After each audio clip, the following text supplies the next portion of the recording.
This is the Tree of Life, Season 13, Chapter 2. In this episode, we will be talking about the relationship between the bodily rhythms or cycles and structural bypasses. To start off, in the last episode, we talked about how bodily rhythms or cycles can be broken into two phases. The first corresponding to ingestion, the second to excretion. But, of course, this is an oversimplification. In the last episode, we talked about 4 orders of rhythms. The first order, being the breathing cycle, the second, the consumption of water, the third, the consumption of food, the fourth, the sexual cycle. Of course, there is also the sleep cycle and other bodily cycles such as the menstrual cycle. If each of these cycles is a separate order, we can propose the existence of pairs of hybrid structures corresponding to each cycle, one for each phase. Now, in the last season, we talked about structural bypasses, such as the nonlinear structural bypass. The idea was that secondary hybrid structures could, through some common person as between those two structures, generate displacement events within path parsimony resulting in path convolution within the conjoined space. We also talked about regular structural bypasses, which involve the causal reordering produced by dissonant spaces leading to the substitution of the convoluted path for path parsimony within the conjoined space. However, in this episode, I would like to distinguish these two forms of structural bypass by their respective impacts on negation for the actor subject to path parsimony.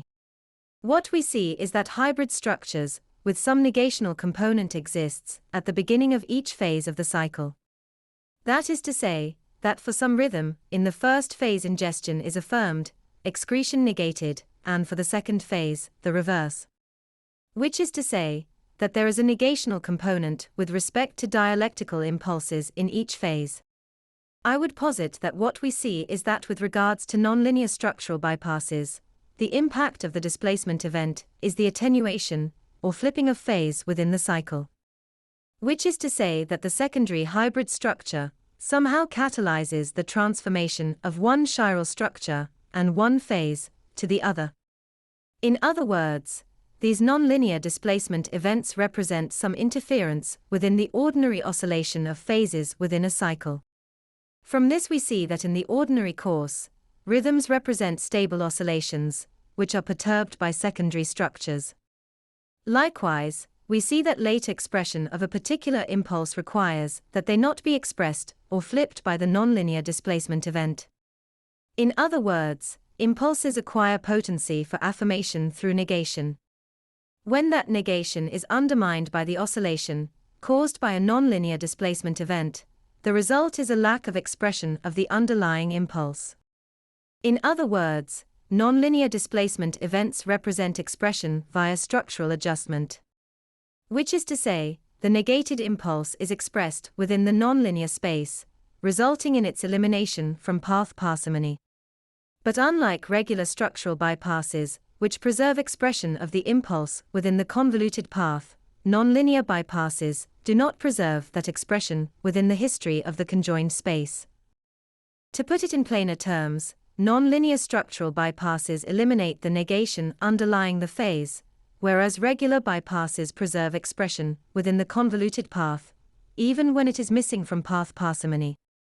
Likewise, impulses obtain potency within the conjoined space through negation, referentially to some bodily rhythm. Finally, we see that infinite recursion, which coincides with the regular structural bypass, preserves within path parsimony the potency of the impulse, although the negation has played out within the descending paths. The intimacy of the increasingly convoluted paths heightens a given phase, without flipping it. All of this means that with a regular bypass, the conjoined consensuality preserves the potency of the impulse without flipping the phase, whereas with a nonlinear structural bypass, the impulse is eliminated from the history of the conjoined space with the phase being flipped. That's the end of the podcast for today.